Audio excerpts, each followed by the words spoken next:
Remue ménage. Remue ménage.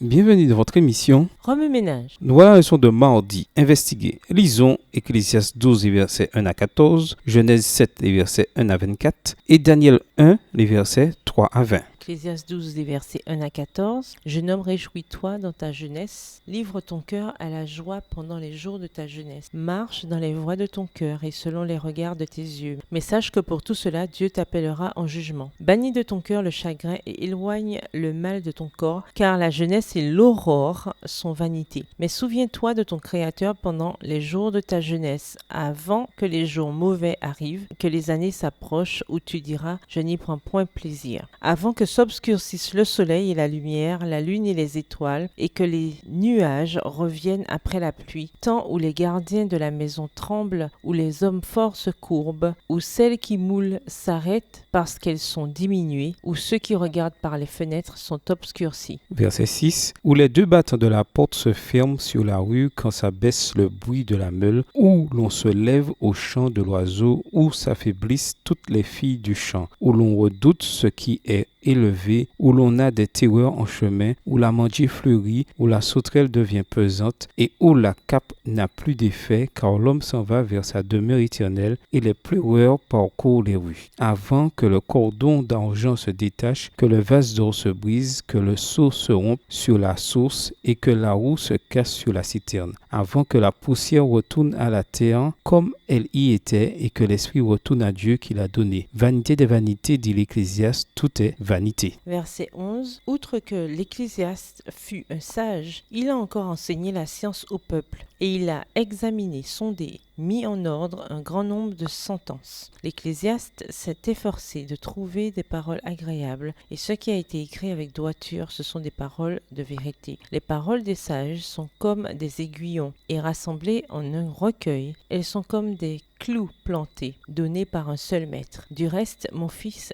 tire instruction de ces choses. On ne finirait pas si l'on voulait faire un grand nombre de livres, et beaucoup d'études est une fatigue pour le corps. Genèse 7, versets 1 à 24. L'Éternel dit à Noé, entre dans l'arche, toi et toute ta maison, car je t'ai vu juste devant moi parmi cette génération. Tu prendras auprès de toi 7 coupes de tous les animaux purs, le mâle et sa femelle, une paire des animaux qui ne sont pas purs, le mâle et sa femelle. 7 coupes aussi des oiseaux du ciel, mâles et femelles, afin de conserver leur race en vie sur la face de toute la terre. Car encore 7 jours, et je ferai pleuvoir sur la terre 40 jours et 40 nuits, et j'exterminerai de la face de la terre tous les êtres que j'ai faits. Noé exécuta tout ce que l'Éternel lui avait ordonné. Verset 6. Noé avait 600 ans lorsque le déluge d'eau fut sur la terre. Et Noé entra dans l'arche avec ses fils, sa femme et les femmes de ses fils pour échapper aux eaux du déluge. D'entre les animaux purs et les animaux qui ne sont pas purs, les oiseaux et tout ce qui se meut sur la terre, il entra dans l'arche auprès de Noé 2 à 2, un mâle et une femelle comme Dieu l'avait ordonné à Noé. 7 jours après, les eaux du déluge furent sur la terre. Verset 11. L'an 600 de la vie de Noé, le second mois, le 17e jour du mois, en ce jour-là, toutes les sources du grand abîme jaillirent et les écluses des cieux s'ouvrirent. La pluie tomba sur la terre 40 jours et 40 nuits. Ce même jour entrèrent dans l'arche Noé, Sem, Cam et Japheth, fils de Noé, la femme de Noé et les 3 femmes de ses fils avec eux. Eux et tous les animaux selon leur espèce, tout le bétail selon son espèce, tous les reptiles qui rampent sur la terre selon leur espèce, tous les oiseaux selon leur espèce, tous les petits oiseaux, tous ceux qui a des ailes. Ils entrèrent dans l'arche auprès de Noé, 2 à 2, de toute chair ayant souffle de vie. Verset 16. Il entra mâle et femelle de toute chair, comme Dieu l'avait ordonné à Noé. Puis l'Éternel ferma la porte sur lui. Le déluge fut 40 jours sur la terre. Les eaux crurent et soulevèrent l'arche, et elle s'éleva au-dessus de la terre. Les eaux grossirent et s'accrurent beaucoup sur la terre, et l'arche flotta sur la surface des eaux. Les eaux grossirent de plus en plus, et toutes les hautes montagnes qui sont sous le ciel entier furent couvertes. Les eaux s'élevèrent de 15 coudées au-dessus des montagnes qui furent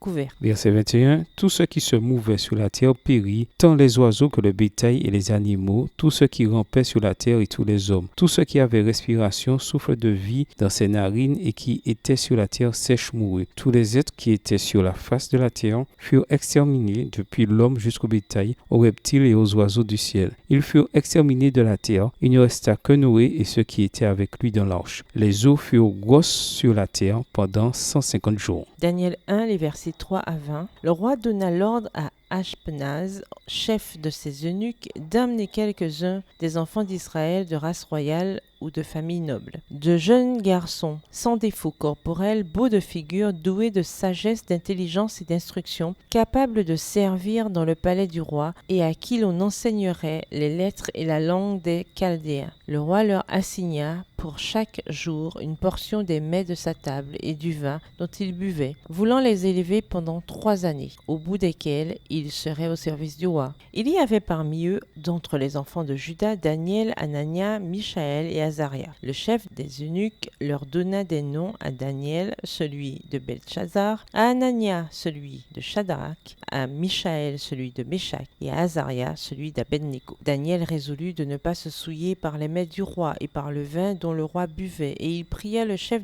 des eunuques de ne pas l'obliger à se souiller. Verset 9. Dieu fit trouver à Daniel faveur et grâce devant le chef des eunuques. Le chef des eunuques dit à Daniel: Je crains mon Seigneur le roi, qui a fixé ce que vous devez manger et boire. Car pourquoi verrait-il votre visage plus abattu que celui des jeunes gens de votre âge? Vous exposeriez ma tête auprès du roi. Alors Daniel dit à l'intendant à qui le chef des eunuques avait remis la surveillance de Daniel, de Anania, de Michaël et d'Azaria: Éprouve tes serviteurs pendant 10 jours et qu'on nous donne des légumes à manger et de l'eau à boire. Et tu regarderas ensuite notre visage et celui des jeunes gens qui mangent les mets du roi. Tu agiras avec tes serviteurs d'après ce que tu auras vu. Il leur accorda ce qu'ils demandaient et les éprouva pendant 10 jours. Au bout de 10 jours, ils avaient meilleur visage et plus d'un bon point que tous les jeunes gens qui mangeaient les mets du roi. Verset 16. Les tendants emportaient les mets et le vin qui leur étaient destinés et il leur donnait des légumes. Dieu accorda à ces 4 jeunes gens de la science, de l'intelligence dans toutes les lettres et de la sagesse. Et Daniel expliquait toutes les visions et tous les songes. Au terme fixé par le roi pour qu'on les lui amenât, le chef des eunuques les présenta à Nebuchadnezzar. Le roi s'entretint avec eux et parmi tous ces jeunes gens, il ne s'en trouva aucun comme Daniel, Anania, Michaël et Azaria. Ils furent donc admis au service du roi. Sur tous les objets qui réclamaient de la sagesse et de l'intelligence et sur lesquels le roi les interrogeait, il les trouvait 10 fois supérieurs à tous les magiciens et astrologues qui étaient dans tout son royaume. Oui, Ménage, quelle relation ces versets ont-ils avec le passage principal? Quels autres versets ou promesses vous viennent à l'esprit en rapport avec l'éducation et la rédemption? Au revoir. Et à demain si Dieu veut. Remue ménage. Remue ménage.